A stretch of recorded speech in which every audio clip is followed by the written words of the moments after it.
又一位网红小姐姐退出。哇哦，一走进来，那么脏，那么乱。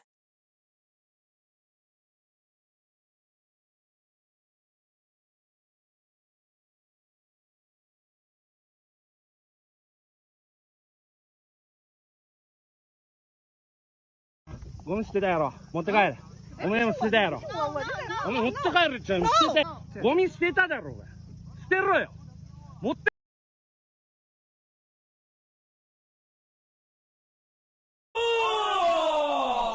朋友们，有没有发现，每次提到中国游客，我们的第一反应是啥？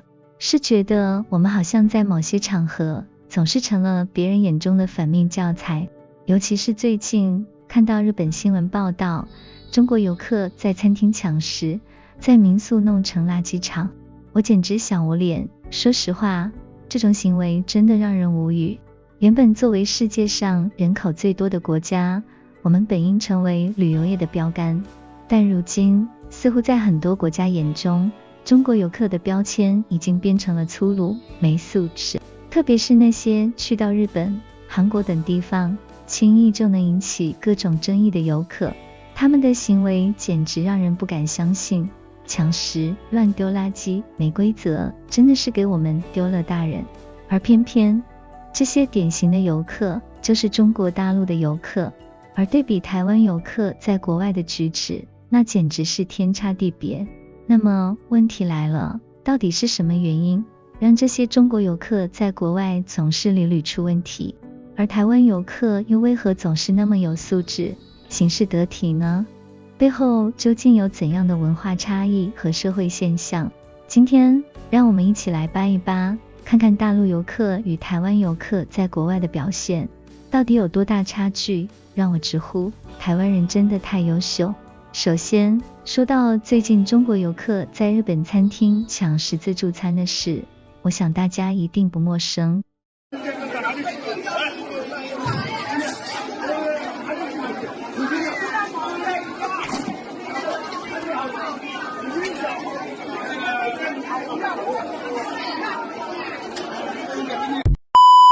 这让我也想起有一次在日本旅游，在一间自助餐厅里正准备加点寿司，突然眼前一群中国游客风卷残垣般的冲过来，一下子就把桌子上刚上来的刺身寿司一扫而空。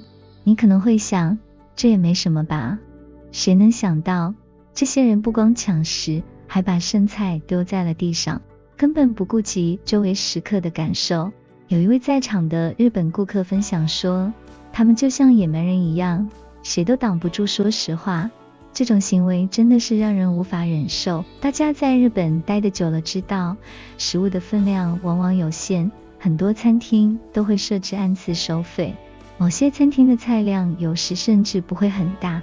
而这些抢食大军不仅在食物上无节制，还在别人用餐的时候完全不考虑他人感受，自己吃完不说，还把餐盘和桌子弄得一团糟。台湾游客呢，完全是另一番景象。我在泰国某次和台湾的朋友一起吃饭，那简直是优雅二字的体现。台湾朋友夹菜时动作轻柔优雅，吃完餐盘也基本上没有剩饭剩菜。他笑着跟我说，这才是享受生活的方式。其实不只是在吃饭，台湾游客在日本、泰国，甚至在美国的餐厅里，基本上都是尊重食物、尊重他人，吃得开心，也不会打扰别人。然后我们说说住宿的现象。想象一下，你来到一个民宿，准备好好休息一天，结果看到的却是房间里乱七八糟的垃圾堆放着，床单被褥也没人整理。听起来是不是像听过的一些新闻报道？这些情况真实发生在不少大陆游客身上。近日，大阪一家人气民宿曝光了一组中国游客退房后的照片，画面简直让人瞠目结舌。原本整洁温馨的房间竟被搞得乌烟瘴气，俨然成了一座垃圾山。满屋子的异味仿佛隔着屏幕都能扑鼻而来。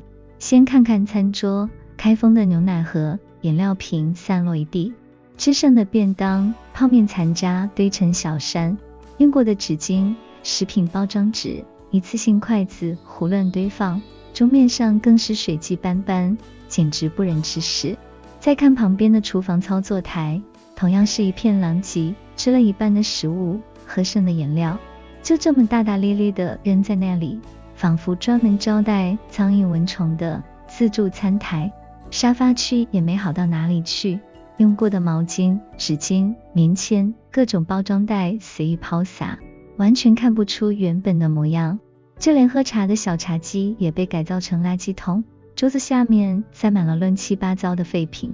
再放大看个全景，眼前一片狼藉，地板上散落着纸巾、纸屑，整个房间仿佛被垃圾淹没，浴室更是灾难现场。洗手台上堆满拆封后的面膜袋，用过的浴巾、毛巾随意丢在地上，旁边还散落着一堆纸巾，脏乱得令人发指。盥洗台上各种隐形眼镜包装盒、一次性洗漱用品混杂一团，地板上更是垃圾遍地。最让人无语的要数合适房间，床边堆积如山的纸巾、棉签、面膜袋，榻榻米上散落着衣架、化妆品包装袋、毛巾，还有一只落单的拖鞋孤零零地躺在那里，仿佛在默默诉说着无奈。根据民宿老板晒出的订单截图显示，这批房客是5名中国游客，从去年11月18日入住，11月21日退房。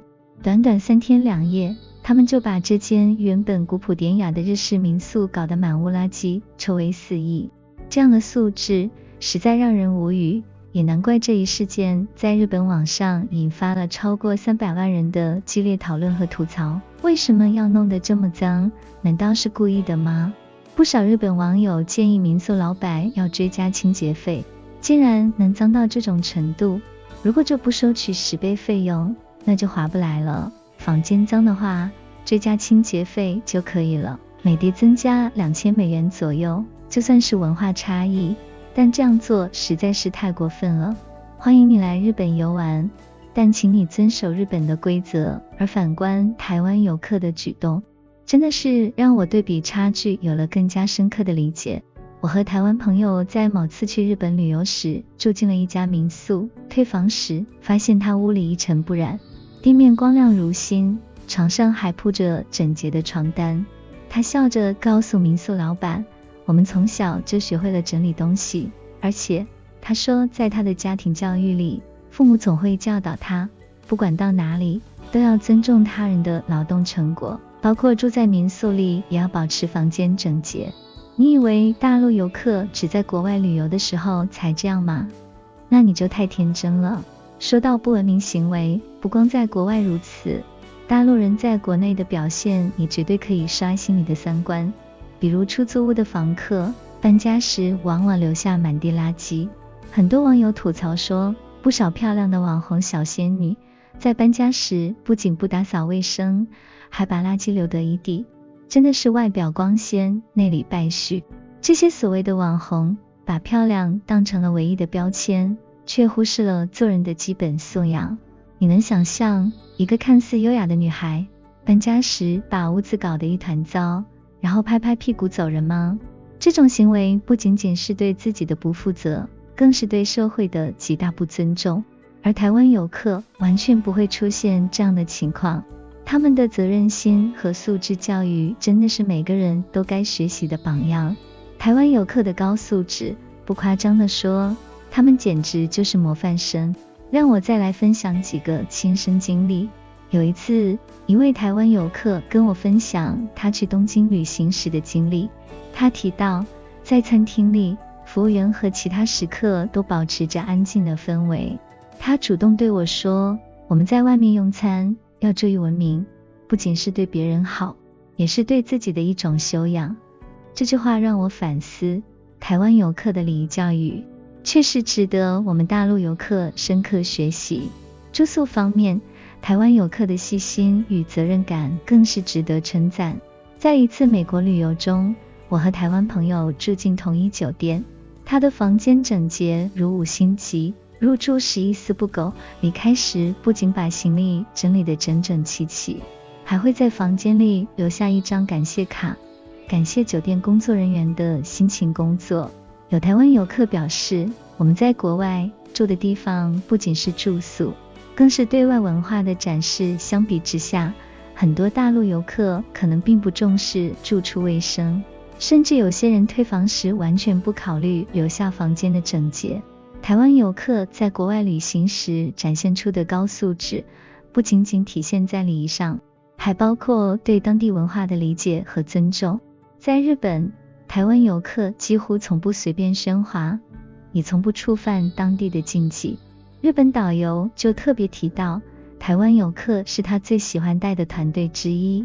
他说，台湾人非常尊重我们的文化，比如参拜神社时，他们会提前了解礼仪，不会像有些游客一样大声喧哗、乱拍照。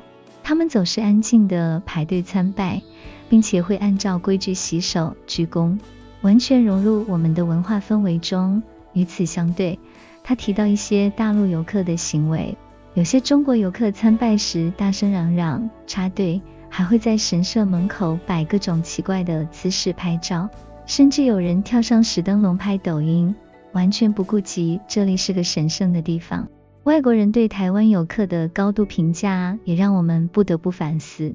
在日本，台湾游客被称为最体贴的游客，许多日本商店和餐厅老板都表示，台湾游客总是非常遵守规则，从不插队，而且对日本的文化和习惯也非常尊重，几乎从不发出过分的声音。台湾游客的高素质和体贴也在其他国家得到了广泛认可。例如，在美国和欧洲，台湾游客常常被誉为文明的旅行者，当地的酒店和旅行社都把台湾游客列为最受欢迎的客人类型之一。台湾游客从不抱怨，不随意更改预定，而且离开时房间总是干净整洁。有的酒店经理表示，如果所有游客都像台湾人一样守规矩，那我们的工作会轻松很多。台湾游客的守时和体贴同样让导游们赞不绝口。在美国西部国家公园，一位导游告诉我，台湾游客总是准时集合，从不拖后腿，而且会主动帮助别人。如果有老年人或带小孩的家庭，他们会主动让座或者帮忙搬行李。这种行为让导游感到省心，而某些大陆游客则常常迟到、乱跑，甚至做出不合适的举动，导致团队的行程受到影响。看完这些外国人对台湾游客的高度评价，我们是不是该反思一下自己？同样是华人，为什么差距会这么大？首先，台湾游客的高素质并不是天生的，而是从小的家庭教育和学校教育培养出来的。在台湾，礼仪和尊重他人被放在很高的位置，孩子从小就被教育要谦逊、有礼貌，这些良好的习惯伴随他们一生。其次，台湾游客在旅行中展现出的体贴、尊重和责任感，绝不是作秀，而是真正的文化素养体现。他们在国际上树立了非常正面的形象，让很多外国人对华人有了更好的印象。而大陆游客虽然出境人数不断增加，但在文明素质和礼仪修养上，明显还有很长的路要走。或许我们应该多向台湾游客学习，学会尊重文化、体贴他人、遵守规则，这样不仅能提升自己的形象，也能让中国游客在国际上树立更好的口碑。说到底，文明素质和礼仪修养不是靠钱买来的，而是靠一代代文化积淀和教育传承出来的。台湾游客用他们的言行告诉了世界什么叫做有教养、有文化、有礼貌，而我们大陆游客或许真的该好好上一堂素质课了。朋友们，你们怎么看待大陆游客和台湾游客的差距？你是否也曾在国外看到过类似的现象？欢迎在评论区留言讨论，让我们一起反思，一起进步。